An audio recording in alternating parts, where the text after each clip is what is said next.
If A by B equal to C by D equal to 5, then 3A plus 4C by 3B plus 4D is equal to which number? This math came in 2015 SSC HS level.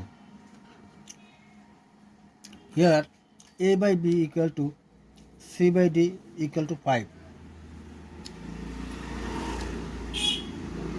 5 by 1. A equal to 5. B equal to 1. C equal to 5. D equal to 1. 3A plus 4C, 3B plus 4D.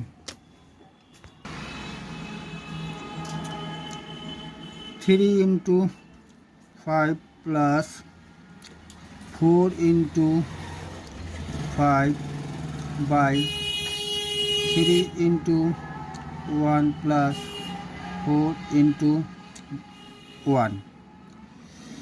3 5 is 15, 4 5 is 20, 35 by 3 1 is 3, 4 1 is 4, 7 equal to 5.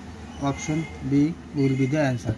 If you like the math, please like, share and subscribe our channel.